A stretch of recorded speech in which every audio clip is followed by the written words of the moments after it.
चलिए page number निकालिए 93। Topic 6 महाद्वीप में आना है। पृथ्वी पर भूभाग का सबसे बड़ी इकाई को क्या कहेंगे? महाद्वीप कहेंगे। महाद्वीप जो है पृथ्वी के भूभाग का सबसे बड़ी इकाई महाद्वीप कहलाता है। पृथ्वी के 29 से 30% भाग पर महाद्वीप का विस्तार पाया जाता है। बोलेगा पृथ्वी पर कितना महाद्वीप का विस्तार पाया जाता है? 29 से 30%। 29 से 30%। महाद्वीप विवर्तनीय क्रियाओं से अलग हुए। बोलेगा महाद्वीप किस क्रिया से अलग हुआ? विवर्तनिक क्रिया से अलग हुआ। विवर्तनिक क्रिया से अलग हुआ। संपूर्ण पृथ्वी का स्थल क्षेत्र 7 महाद्वीप में बटा है। अगर बोलेगा कि संपूर्ण पृथ्वी को कितना महाद्वीप में बटा? 7 महाद्वीप में बटा है। पहला एशिया, यूरोप, अफ्रीका, उत्तरी अमेरिका, अंटार्कटिका, दक्षिणी अमेरिका व ऑस्ट्रेलिया। आ जाना है। महाद्वीपीय विस्थापन के सिद्धांत पर आना है।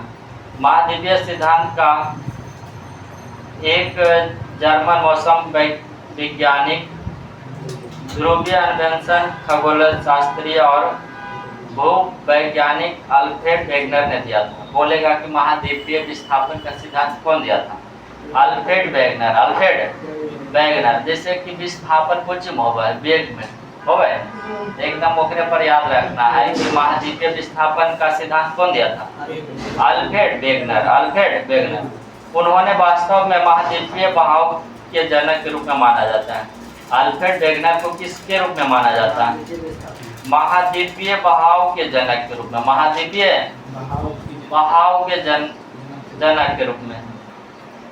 महासागरीय तल पर महाद्वीपों की गति को महाद्वीपीय विस्थापन के रूप में जाना जाता है। इस बहाव की प्रक्रिया को पूरा करने में लाखों वर्ष लग जाते हैं। बोलेगा कि महासागरीय तल पर महाद्वीपीय गति के महाद्वीपीय विस्थापन के रूप में जाना जाता है। इस बहाव की प्रक्रिया में पूरा करने में लाखों वर्ष लग जाते हैं। जैसे कि महाद्वीप के तल जो है ना, वो गति करेगा तो विस्थापन, उसी को हम विस्थापन कहते हैं। जो गति कर रहा है महाद्वीप, उसी को विस्थापन कहते हैं। और वो विस्थापन होने में लाखों वर्ष लग जाता है। कितना वर्ष?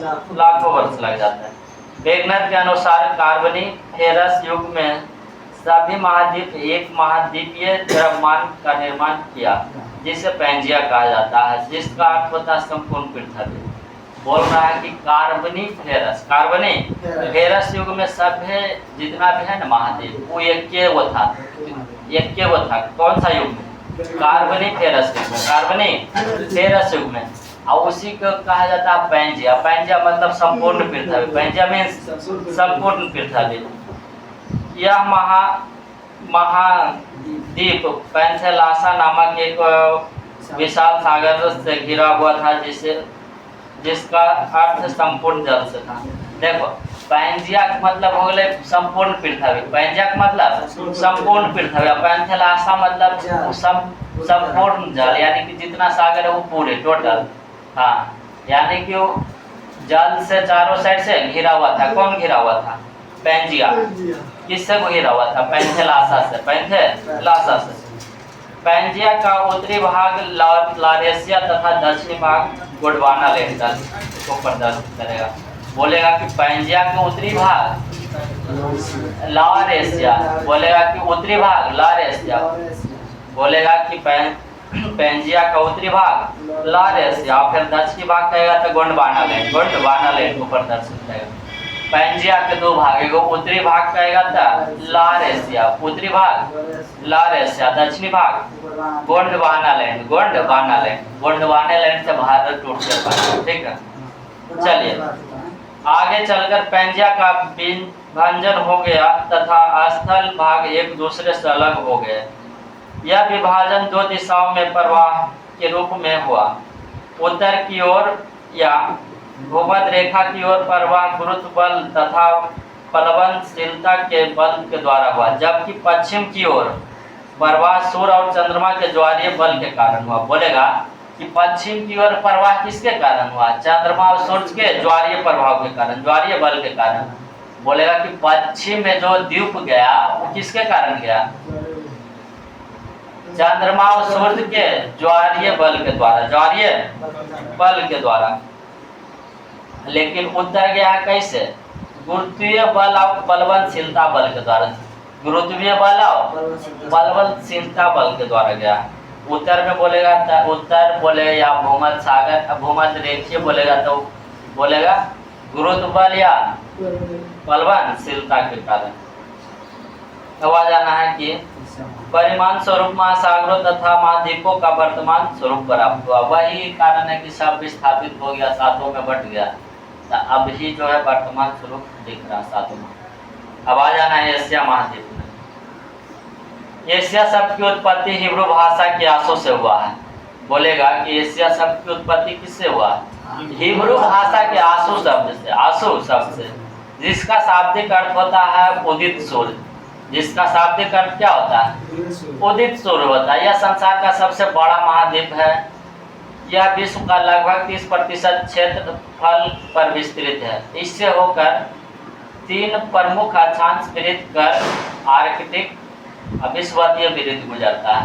ठीक है, यहाँ पर ही देख लो कि जितना पृथ्वी है नहीं वो कर 30%। हाँ, एशिया जो है ना वो पूरे जो सातों महाद्वीप मिला दो ना तो 100% पूरते, वो कर 30% में एशिया है। हाँ ठीक। और इससे है कि 3 को वृत्त गुजरता है। पहला जो है विषुवत, दूसरा कर्क, तीसरा आर्कटिक, तीसरा आर्कटिक। एशिया के उत्तर में आर्कटिक महासागर, दक्षिण में हिंद महासागर, पूर्व में प्रशांत महासागर।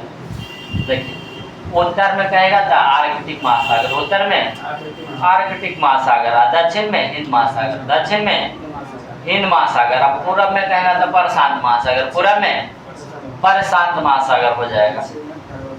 अब आ जाना है कि पश्चिम में कौन कौन सा होगा। तब पश्चिम वाला हमेशा पूछा, एक याद रखना। पश्चिम में होगा यूराल पर्वत, कैस्पियन सागर, काला सागर, भूमध्य सागर, भूमध्य सागर, इतना याद रखना। पहला है यूराल पर्वत, दूसरा कैस्पियन, तीसरा काला सागर, तीसरा काला सागर, चौथा भूमध्य सागर, भूमध्य सागर। अब याद रख लेना है कि पश्चिम में है जो यूराल पर्वत, कैस्पियन सागर, काला सागर, भूमध्य सागर। यही है जो एशिया और यूरोप को अलग सीमा बनाती है या अलग करती है। या पश्चिम में भी पूछेगा तो यही सब हो जाएगा। कौन कौन? यूराल पर्वत, कैस्पियन सागर, काला सागर, भूमध्य सागर। कैस्पियन सागर है ना, काला सागर है। यानी कि पूरे वहां से लेके अलग कर देना है। इधर ये हो जाएगा कुछ यूरोप, इधर हो जाएगा एशिया। हाँ, तो यूराल पर्वत वहीं मिलेगा। ऊपर पाकिस्तान के नीचे कौन है? यूराल सागर है, किर्गिस्तान के नीचे कैस्पियन सागर होगा, फिर काला सागर होता है, फिर भूमध्य सागर होता है।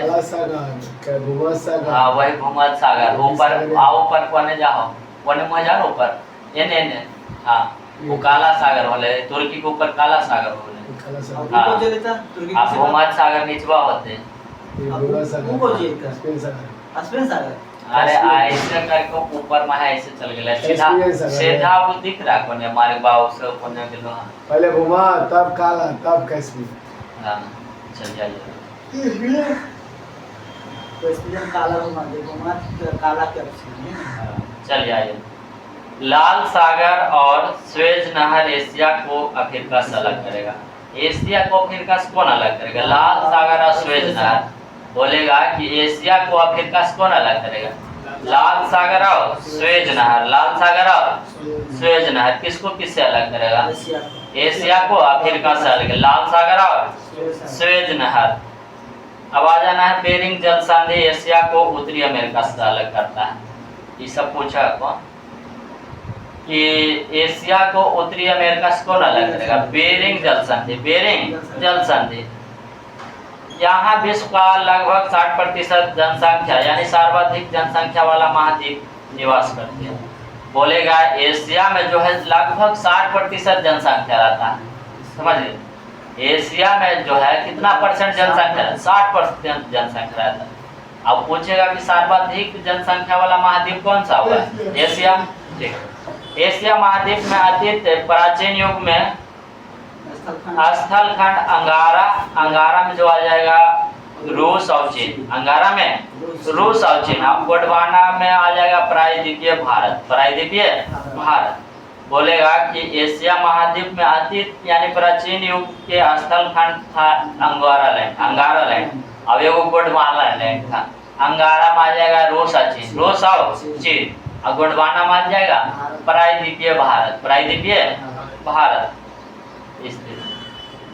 एशिया महाद्वीप में 3 प्रमुख प्रायद्वीप हैं, अरब का प्रायद्वीप, दक्कन का प्रायद्वीप, इंडो चीन का प्रायद्वीप। बोलेगा कि एशिया में मुख्यतः 3 गो प्रायद्वीप है, अरब प्रायद्वीप, दक्कन का प्रायद्वीप और इंडो चीन का प्रायद्वीप। अरब प्रायद्वीप विश्व का सबसे बड़ा प्रायद्वीप है। बोलेगा कि अरब प्रायद्वीप विश्व का सबसे बड़ा प्रायद्वीप है। चलिए आइए आगे। कहेगा कि एशिया की नदियों के सभ्यता का पालना एवं महाद्वीप को सभी धर्मों का आदि भूमि कहा जाता है। बोलेगा कि एशिया की नदियों का सभ्यता का पालना कहेगा। बोलेगा एशिया की नदियों को, एशिया में जो नदी है ना वही सभ्यता का पालना कहा जाता है। काहे कि नदी से ही खेती उती होता है, तभी सभ्यता पालना जाता है। और एशिया महाद्वीप में सभी धर्मों का आदि भूमि है, आग भूमि। बोलेगा कि सभी धर्मों का आदि भूमि किसको कहा जाता है? एशिया महाद्वीप को। बोलेगा कि सभी धर्मों का आदि भूमि किसे कहा जाता है? एशिया महाद्वीप को कहा जाता है। एशिया में विश्व के सबसे ऊंचा पर्वत श्रृंखला हिमालय पर्वतमाला श्रेणी का माउंट एवरेस्ट 8850 मीटर है, जो नेपाल में स्थित है, जहां इसे सागर माथा के नाम से जाना जाता है। देखिए, बोलेगा कि विश्व के सबसे ऊंची चोटी शिखर जो है हिमालय पर्वतमाला में पाया जाता है, उसको कहते हैं माउंट एवरेस्ट। माउंट एवरेस्ट का ऊंचाई कितना? 8850 मीटर है। 8850 मीटर जो कहाँ है? नेपाल में स्थित है। नेपाल में इसको क्या कहेंगे? माउंट एवरेस्ट को सागर माथा। बोलेगा कि माउंट एवरेस्ट को नेपाल में क्या कहेंगे? सागर माथा के नाम से जाना जाता है। विश्व का सर्वाधिक विस्तृत पठार तिब्बत का पठार है। बोलेगा कि विश्व का सर्वाधिक विस्तृत पठार कौन सा? तिब्बत का पठार है, जो मध्य एशिया में 2 लाख वर्ग किलोमीटर के क्षेत्र में फैला हुआ है। बोलेगा कि तिब्बत का पठार कितना क्षेत्र में फैला हुआ? 2 लाख वर्ग किलोमीटर में, 2 लाख वर्ग किलोमीटर में फैला हुआ। एशिया में विश्व का सबसे ऊंचा पठार पामीर का पठार है। बोलेगा एशिया में सबसे ऊंचा पठार कौन सा? पामीर का पठार है, जो जिसकी ऊंचाई 48-75 मीटर है, 48-75 मीटर है। इसी कारण पामीर को विश्व का छत कहा जाता है। बोलेगा कि पामीर को पठार को क्या कहा जाता है? विश्व का छत, रूफ ऑफ द वर्ल्ड। और पामीर पठार की ऊंचाई कितना? 48-75 मीटर, 48-75 मीटर है। एशिया में विश्व का सर्वाधिक जनसंख्या वाला देश कौन सा है? चीन। अभी भी चीन दे रहा है, लेकिन अब भारत होना चाहिए, जनगणना होती तो। एशिया में क्षेत्रफल की दृष्टि से सबसे बड़ा देश चीन और सबसे छोटा देश मालदीव है। बोलेगा कि एशिया में क्षेत्रफल की दृष्टि से सबसे बड़ा देश कौन सा है? चीन। एशिया में सबसे बड़ा देश क्षेत्रफल की दृष्टि से चीन है, सबसे छोटा देश मालदीव, सबसे छोटा देश मालदीव है। एशिया में विश्व का सर्वाधिक जनसंख्या घनत्व वाला देश सिंगापुर है। बोलेगा कि सर्वाधिक घनत्व वाला कौन सा देश? सिंगापुर। बोलेगा कि जनसंख्या घनत्व वाला सबसे अधिक जनसंख्या घनत्व वाला कौन सा देश? सिंगापुर है। एशिया के स्थल रुद्र जिसकी सीमा समुद्र से नहीं छूती है। एकरा में याद रखो, खाली जितना तान है ना, खाली पाकिस्तान के तोरा छोड़ देना है, बाकी जितना तान लग गए ने वो सब आ जाते स्थल रुद्र में। हाँ, चलिए आइए। Kazakhstan, Afghanistan, Mongolia, Nepal, Bhutan, Turkmenistan, Uzbekistan, Kyrgyzstan, Tajikistan व लाओस। समझ लो, यहाँ पर आ जाओ, जितना तान अगले वो सब हो जाते कौन स्थल रुद्र में अगले। और यहाँ पर ये वो आ जाते नेपाल भूटान, नेपाल भूटान, फिर आ जाना है लाओस, नेपाल भूटान और लाओस मंगोलिया। हाँ लाओस और मंगोलिया, लाओस और मंगोलिया, मंगोलिया। ठीक, बोलेगा कि स्थल रुद्र देश में कजाकिस्तान सबसे बड़ा देश है। बोलेगा कि स्थल रुद्र देश में सबसे बड़ा देश कौन सा? कजाकिस्तान। बोलेगा स्थल रुद्र देश में सबसे बड़ा देश कौन सा? कजाकिस्तान है। जबकि मंगोलिया दूसरा सबसे बड़ा स्थल रुद्र देश है। बोलेगा मंगोलिया सबसे बड़ा, दूसरा सबसे बड़ा देश है स्थल रुद्र में। लाओस दक्षिण पूर्व एशिया का एकमात्र स्थल रुद्र देश है। बोलेगा कि दक्षिण पूर्व में एकमात्र स्थल रुद्र देश कौन सा? लाओस। लाओस। बोलेगा कि दक्षिण पूर्व में एशिया का एकमात्र स्थल रुद्र देश कौन सा? लाओस है। यह पूर्व में फ्रांसीसी का उपनिवेश था। बोले लाओस पहले किसका उपनिवेश था? फ्रांसीसी का। एशिया का सबसे लंबी नदी यांसी सिटियांग बोलता है यांसी, तथा अधिकतम गहराई जो है मृत सागर का 397 मीटर का, 397 मीटर का। बोलेगा कि एशिया की सबसे लंबी नदी कौन सा होगा? यांसी। बोलेगा कि एशिया का सबसे लंबी नदी यांसी है। और अधिकतम गहराई वाला मृत सागर, अधिकतम गहराई मृत सागर 397 मीटर, 397 मीटर। एशिया में फिलीपींस द्वीप के पास विश्व का सबसे गहरा सागरीय गर्त यानी प्रशांत महासागर में मेरियाना गर्त 11,022 मीटर गहरा। बोलेगा कि एशिया में ही जो है प्रशांत महासागर का सबसे गहरा गर्त मेरियाना गर्त है, जिसका गहराई है 11,022 मीटर, 11,022 मीटर है। वो कहाँ पर है? किसके पास है? फिलीपींस के द्वीप समूह के पास, फिलीपींस के द्वीप समूह के पास है। विश्व के सबसे गहरी झील बैकाल झील धरातल से 1940 मीटर गहरा और समुद्र तल से बोलेगा 1485 मीटर गहरा है। ये भी एशिया में है। बोलेगा कि सबसे गहरा झील कौन सा? बैकाल झील। सबसे गहरा झील बैकाल झील। अगर बोलेगा कि धरातल से इसकी गहराई कितना है? 1940 मीटर, 1940 मीटर। लेकिन समुद्र तल से नापेगा ना तो इसका गहराई जो हो जाएगा 1485 मीटर, 1485 मीटर है। बैकाल झील कहाँ है? अगर बोलेगा तो रूस में, बैकाल झील रूस में, ऐसे एशिया महाद्वीप में पड़ेगा। अब आ जाना है विश्व की सबसे बड़ी झील आंतरिक सागर यानी कैस्पियन सागर 3,71,800 किलोमीटर स्क्वायर क्षेत्र में स्थित है। एशिया महासागर में ही स्थित है। बोलेगा कि विश्व की सबसे बड़ी झील कौन सा है? कैस्पियन सागर। विश्व की सबसे बड़ी झील कैस्पियन सागर है, जिसके क्षेत्रफल है 3,71,800 किलोमीटर स्क्वायर। रूस के एशियाई भाग को साइबेरिया कहते हैं। जो रूस का भाग पड़ता है दो महाद्वीप में पड़ता है, एगो यूरोप में पड़ता है, एगो एशिया में है। एशिया वाला को साइबेरिया कहेंगे, एशिया वाला को साइबेरिया कहते हैं। बैकाल झील एवं कैस्पियन सागर साइबेरिया में है। बैकाल झील और कैस्पियन सागर कहाँ है? साइबेरिया यानी रूस में ही है। बोलेगा बैकाल झील एवं कैस्पियन सागर झील कहाँ है? साइबेरिया में है। यहाँ ओबे, एनेसी और लीना जैसी प्रमुख नदी बहती है जो आर्कटिक महासागर में गिरती है, जिसका मुहाना शीत ऋतु में जम जाता है। बोलेगा कि रूस में जो है ओबे, एनेसी और लीना जैसी नदी बहती है। ओबे, एनेसी, लीना नदी कहाँ बहती है? रूस में। बोलेगा ओबे, एनेसी, लीना नदी कहाँ बहती है? रूस में, जिसका मुहाना कहाँ पर है? आर्कटिक महासागर में, आर्कटिक महासागर में। और इसका जो मुहाना है शीत ऋतु में जम जाता है। एशिया में विश्व का सबसे अधिक ऊंचाई पर स्थित खारे पानी की झील पेगोंग झील 42-67 मीटर ऊंचा लद्दाख और तिब्बत में स्थित है। यहीं पर ही चीन पहुंच ले, समझ गए? 5 फिंगर से कहा है वहीं पर है पेगोंग झील के पास। एशिया के एशिया में विश्व के सबसे ऊंचाई पर स्थित खारे पानी का झील कौन सा? पेगोंग। बोलेगा कि विश्व के सबसे अधिक ऊंचाई पर खारे पानी का झील कौन सा है? पेगोंग झील। पेगोंग झील कहाँ पे है?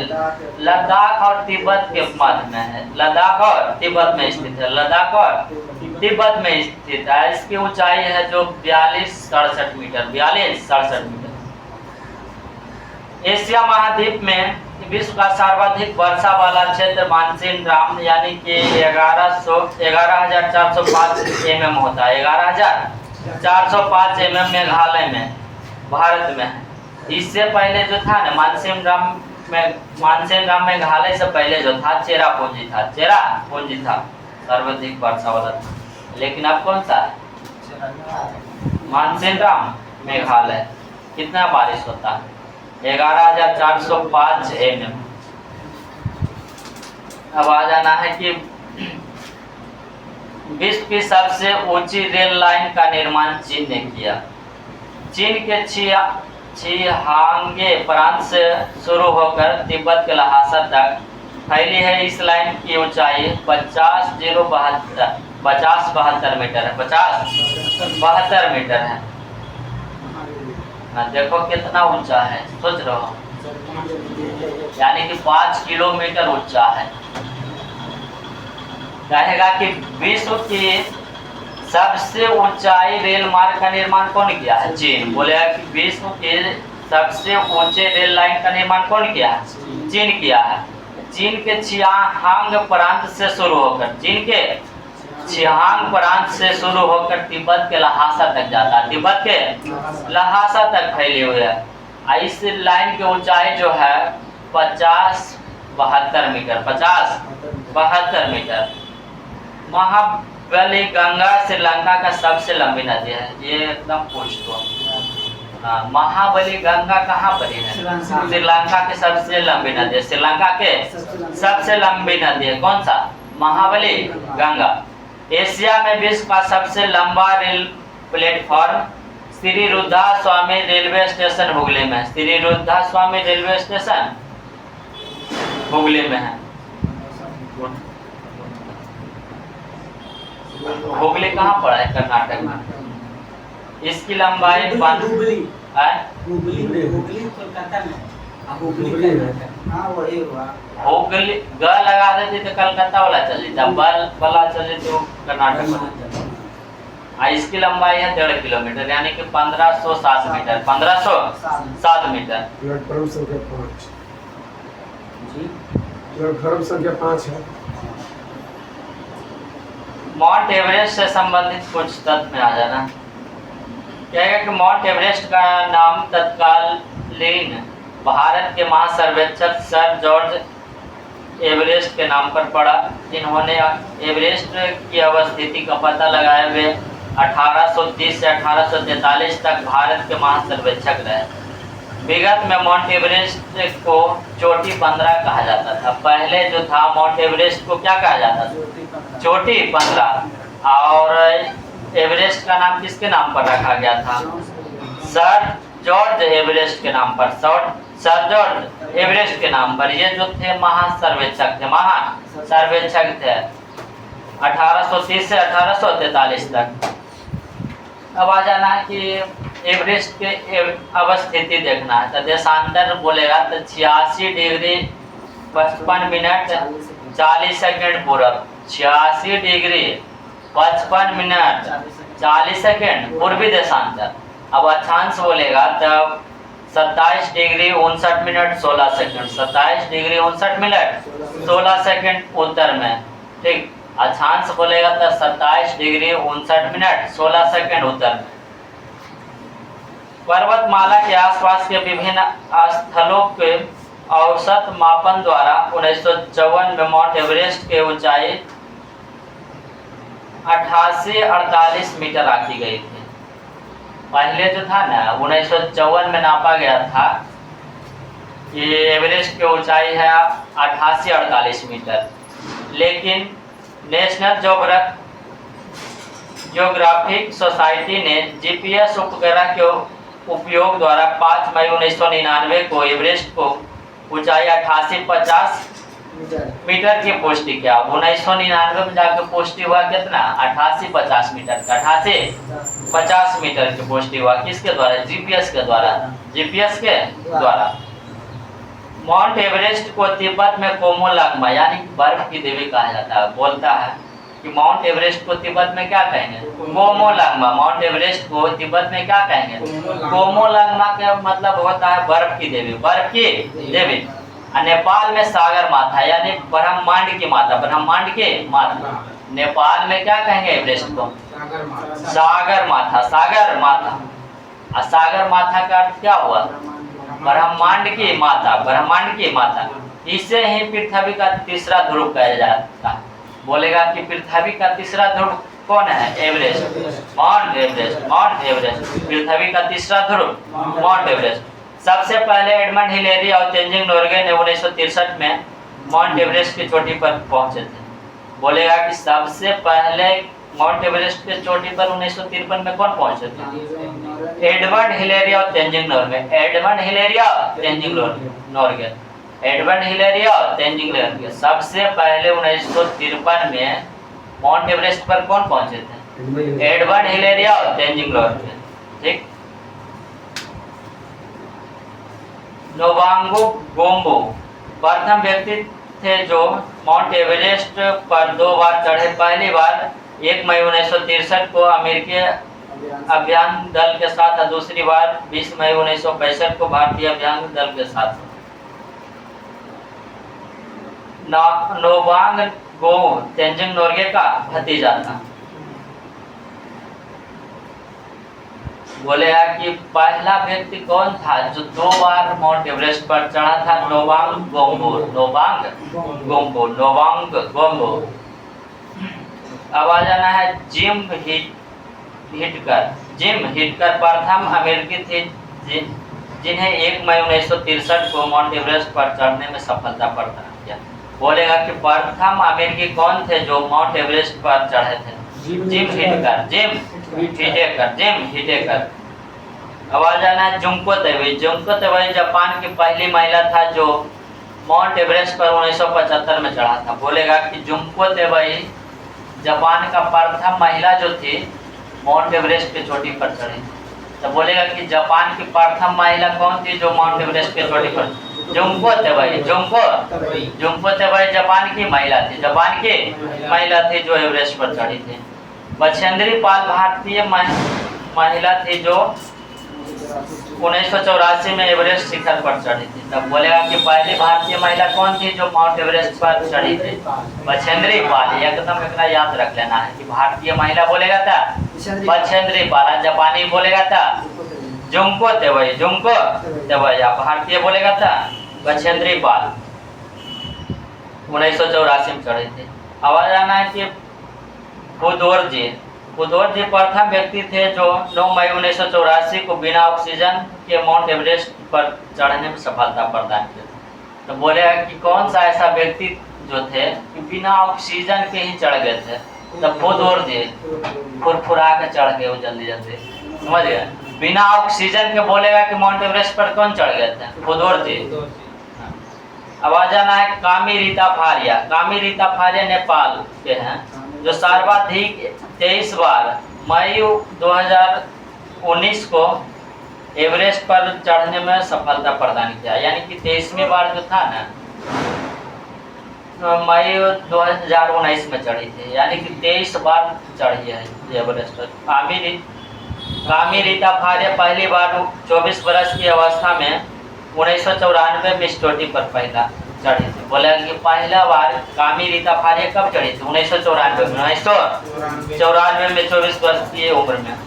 विश्व में सबसे कम उम्र यानी 13 वर्ष में एवरेस्ट के शिखर पर चढ़ने वाला पुरुष जॉर्ज रेमेरो अमेरिका के, जॉर्ज रेमेरो अमेरिका के मात्र 13 वर्ष में चढ़ गया था, मात्र 13 वर्ष में चढ़ा था, जिसने मई 2010 को शिखर पर चढ़ने में सफलता प्रदान किया था। बोलेगा जॉर्ज रोमेरो जो अमेरिका का था वो कब चढ़े थे, 2010 में मात्र 13 वर्ष की उम्र में। सबसे कम उम्र में बोलेगा था जॉर्ज रोमेरो अमेरिकी है। विश्व में सबसे कम उम्र 13 वर्ष में एवरेस्ट पर चढ़ने वाली महिला मालवेथा पूर्णा भारत के आंध्र प्रदेश के हैं, जिसने 25 मई 2014 ईस्वी को शिखर पर चढ़ने में सफलता प्रदान किया। तो बोलेगा कि कौन सा भारतीय महिला है जो सबसे कम उम्र यानी कि 13 वर्ष की उम्र में एवरेस्ट पर चढ़ गई थी। तो मालवेद पूर्णा बोलेगा कि भारतीय महिला कौन जो थी जो सबसे कम उम्र में एवरेस्ट पर चढ़ गई थी?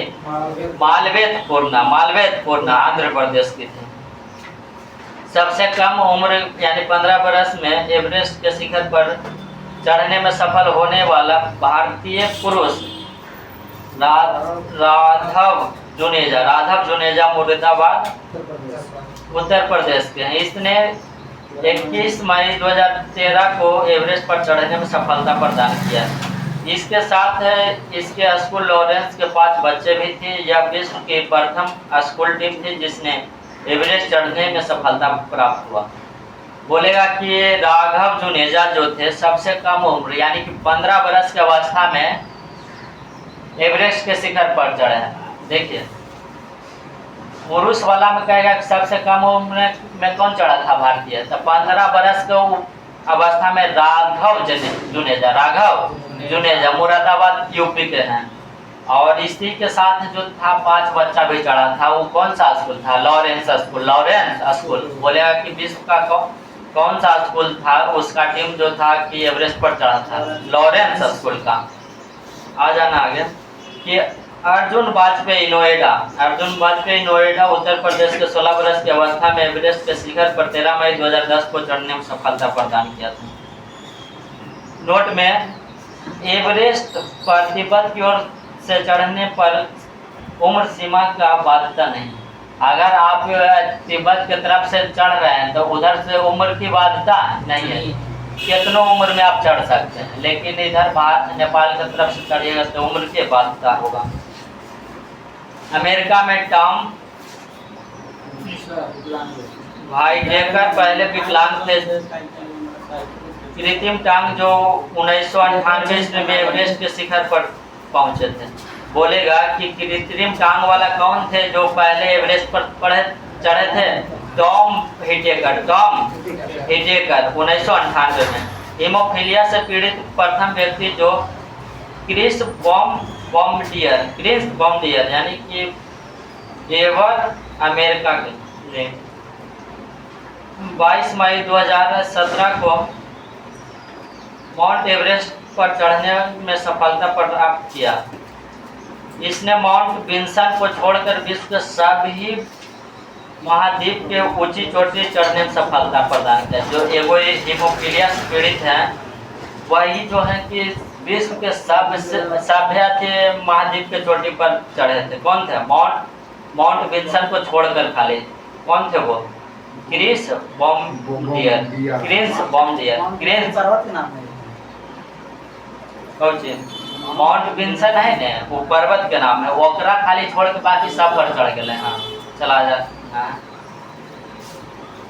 कि चीन विश्व का सर्वाधिक मछली पकड़ने वाला देश है। बोलेगा कि सर्वाधिक मछली पकड़ने वाला देश कौन सा? चीन। सर्वाधिक मछली पकड़ने वाला देश चीन। विश्व का सर्वाधिक समाचार पढ़ने वाला देश कौन सा? हांगकांग। सबसे अधिक समाचार पत्र पढ़ने वाला देश हांगकांग। अब बोलेगा कि सर्वाधिक डाक वाला देश कौन सा? तो भारत। बोलेगा कि सर्वाधिक डाक वाला देश कौन सा? भारत। प्रशांत महासागर में गिरने वाले एशिया का प्रमुख नदी है Hwang Ho Amur Sikiang Yangtze Sikiang. Hwang Ho Amur Sikiang याटी सिकियांग। बोलेगा कि प्रशांत महासागर में गिरने वाला नदी प्रमुख कौन कौन सा? हांगो आमूर याटी सिकियांग और सिकियांग। बोलेगा कि हांगो आमूर सिकियांग याटी सिकियांग। ठीक है, ये सब चीन वाला नदी है। अब आ जाना है कि भूमध्य सागरीय जलवायु के एशियाई देश। भूमध्य सागरीय जलवायु के एशियाई देश है Cyprus, Jordan, Turkey, Israel, Lebanon. Cyprus, Turkey, Jordan, Turkey, Israel, Lebanon. Asia का सबसे घना बसा द्वीप कौन सा? जावा। बोलेगा कि एशिया का सबसे घना बसा द्वीप कौन सा है? जावा। एशिया का सबसे घना बसा द्वीप कौन सा है? जावा। एशिया में सर्वाधिक जूट और गन्ना उत्पादक देश क्रमशः। बोलेगा कि जूट में बोलेगा तो बांग्लादेश, जूट में बांग्लादेश, गन्ना में बोलेगा भारत, गन्ना में भारत, गन्ना में भारत, जूट में और भारत बांग्लादेश। अब गलत हो गया, जूट में भी खाते हैं। आते हैं। ये एशिया में सर्वाधिक जल विद्युत का विकास जापान में हुआ है। एशिया में सर्वाधिक जल विद्युत का विकास कहाँ हुआ? जापान। जापान में हुआ है। एशिया का सबसे बड़ा रेल मार्ग ट्रांस साइबेरियन रेल मार्ग, जिसकी लंबाई 9438 मीटर है, 9438 किलोमीटर है, 9438 मीटर है।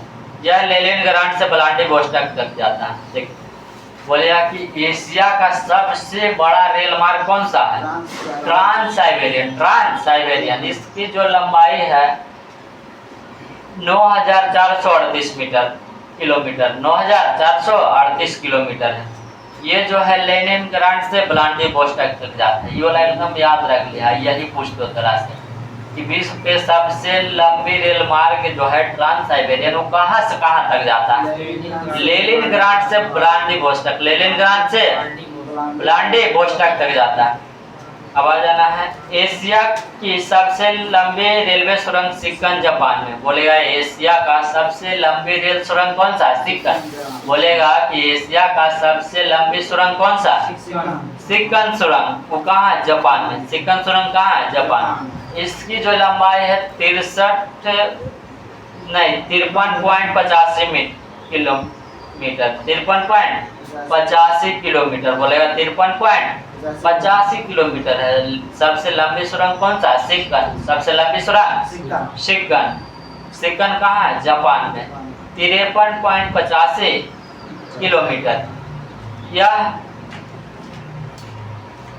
समुद्र तल की गहराई 240 मीटर है।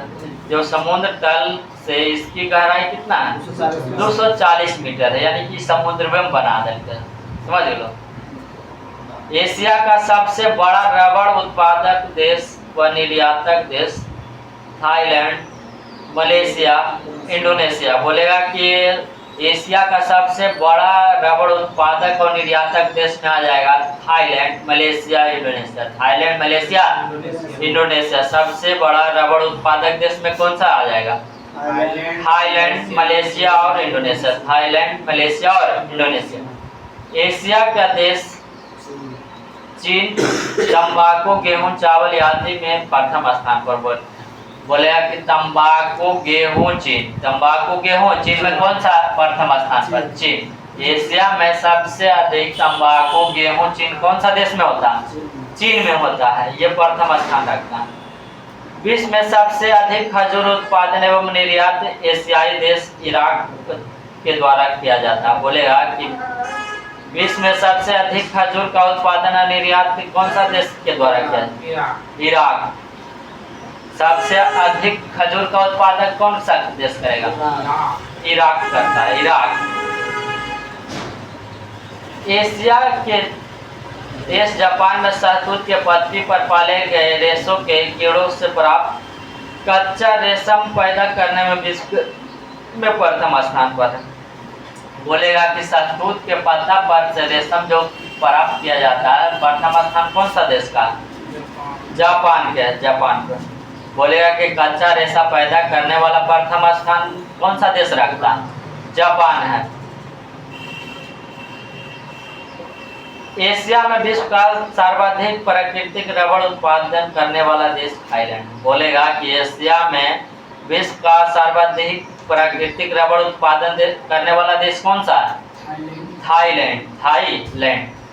एशिया का सबसे अधिक टीन उत्पादन करने वाला देश मलेशिया है। बोलेगा कि एशिया में सबसे अधिक टीन उत्पादन करने वाला देश कौन सा? मलेशिया। टीन उत्पादन में मलेशिया। टीन का निर्यात में यह प्रथम, विश्व में प्रथम स्थान है। मलेशिया के इपोह यानी किंता केलांग घाटी टीन खनन का प्रमुख केंद्र है।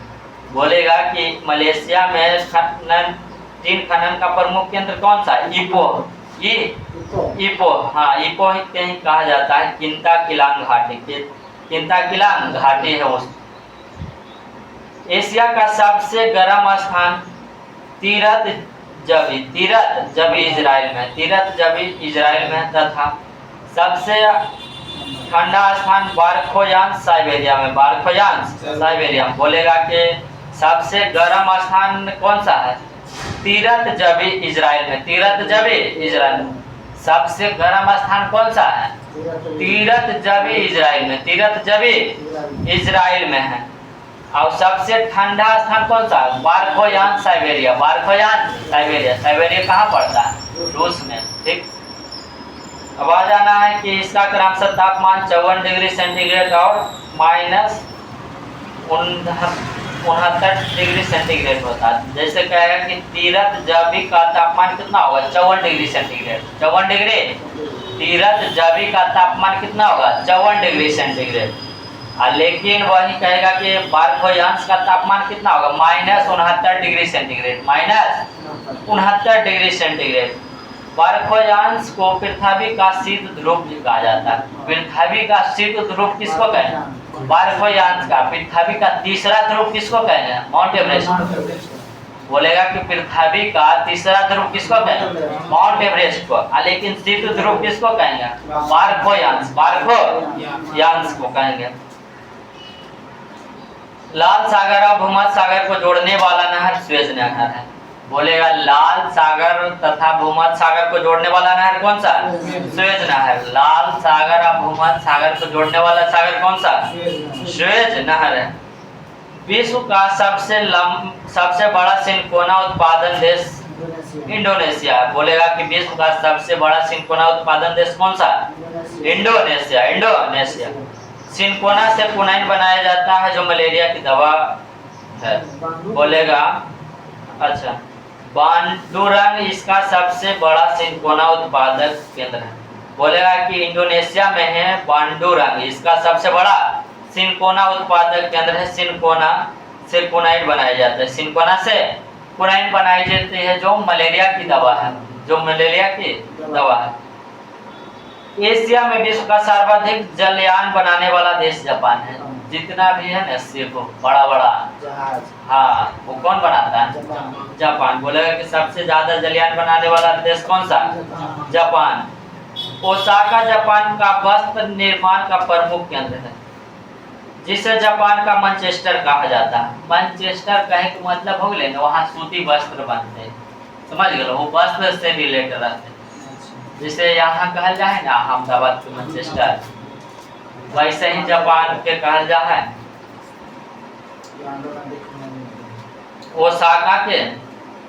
ओसाका जापान का वस्त्र निर्माण का केंद्र है, वस्त्र निर्माण का केंद्र है। जापान का मैनचेस्टर कहा जाता है। जापान का मैनचेस्टर कौन सा? ओसाका। जापान का मैनचेस्टर, जापान का मैनचेस्टर ओसाका। योडो नदी यहाँ से मीलों के लिए जल उपलब्ध कराता है। योडो नदी से ही जल उपलब्ध होता है, योडो नदी से जल उपलब्ध होता है। ओसाका का वस्त्र उद्योग पूर्णतः आयातित कच्चे माल पर निर्भर रहता है, यानी कि दूसरा देश से कच्चा माल मंगवाता है, दूसरा देश से कच्चा माल मंगवाता है। ठीक, तुर्की को अंगोरा जाति के बकरी विश्व प्रसिद्ध है, जिनसे श्रेष्ठ किस्म का मोहरे ऊन प्राप्त किया जाता है, मोहरे ऊन प्राप्त किया जाता है। तुर्की पहले कहा जा रहे तुर्की, अब एक नाम कुछ हो गए तुर्की। तुर्की में ही अंगोरा जाति का बकरी पावल जा, कौन सी पावल जा? बकरी। उसी से कौन सा ऊन प्राप्त होता है? मोहरे ऊन, मोहरे ऊन प्राप्त होता है। तुर्की की पश्चिम भूमध्य सागरीय प्रदेश में स्थित इजमीर की घाटी अफीम के कृषि के लिए प्रसिद्ध है, अफीम के कृषि के लिए प्रसिद्ध है। बोलेगा कि तुर्की के पश्चिम भूमध्य सागरीय देश में स्थित इजमीर की घाटी अफीम के कृषि के लिए प्रसिद्ध है, अफीम के कृषि के लिए प्रसिद्ध है। आर्कटिक एवं प्रशांत महासागर को जोड़ने वाला जलडमरू मध्य बेरिंग जलडमरू मध्य अलास्का व कमचटका प्रायद्वीप के बीच है, कमचटका प्रायद्वीप के बीच। बोलेगा कि बेरिंग जल डमरू मध्य कहाँ से कहाँ, किसके किसके बीच है? अलास्का और कमचटका द्वीप के प्रायद्वीप के बीच है। कमचटका प्रायद्वीप के बीच है। बोलेगा कि बेरिंग जल किसको किसको जोड़ता है? द आर्कटिक और प्रशांत महासागर। आर्कटिक और प्रशांत महासागर भी आया को एकरा कैसु तू याद कर ले, काहे कि पूछको तो यह पूछको कहेगा कि बेरिंग जल डमरू मध्य, बेरिंग जल डमरू मध्य जो है किसको किसको जोड़ता है?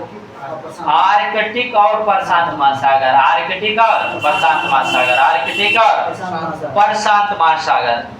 अलास्का व कमचटका प्रायद्वीप के बीच है। अलास्का और कमचटका प्रायद्वीप के बीच है। जापान के नागासाकी शहर क्यूशू द्वीप पर स्थित है। एकदम भी आया। हाँ, बोलेगा कि जापान के नागासाकी शहर कौन सा द्वीप है? क्यूशू। नागासाकी क्यूशू द्वीप पर। नागासाकी क्यूशू द्वीप पर। बोलेगा कि नागासाकी कौन सा द्वीप पर है? क्यूशू द्वीप पर है। और जापानी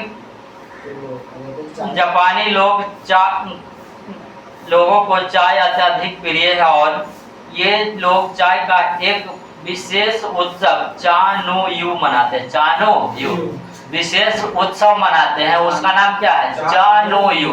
चानो-यू यानी कि चाय लाओ पी ले। चानो-यू मनाते हैं। बोलेगा कि नागासाकी पर बम कब गिरा था? 9 अगस्त 1945। 9 अगस्त 1945। नागासाकी कौन सा द्वीप पर है?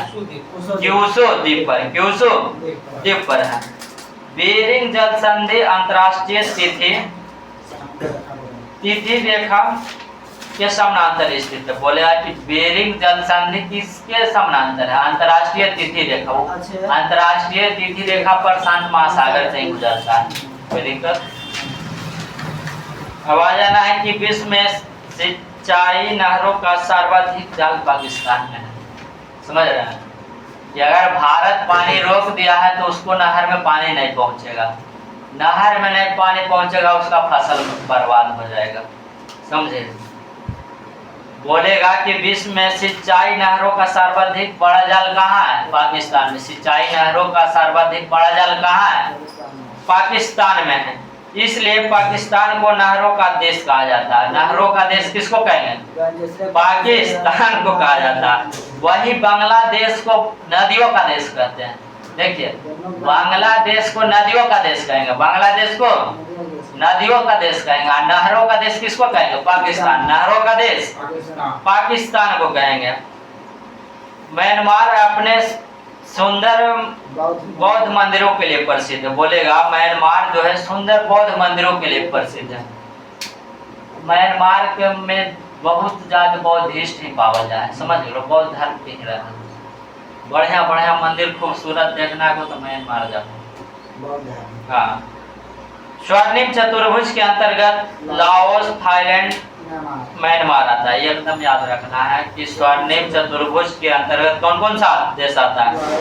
Laos, Thailand, Myanmar. Laos, Thailand, Myanmar. Laos, Thailand और म्यांमार।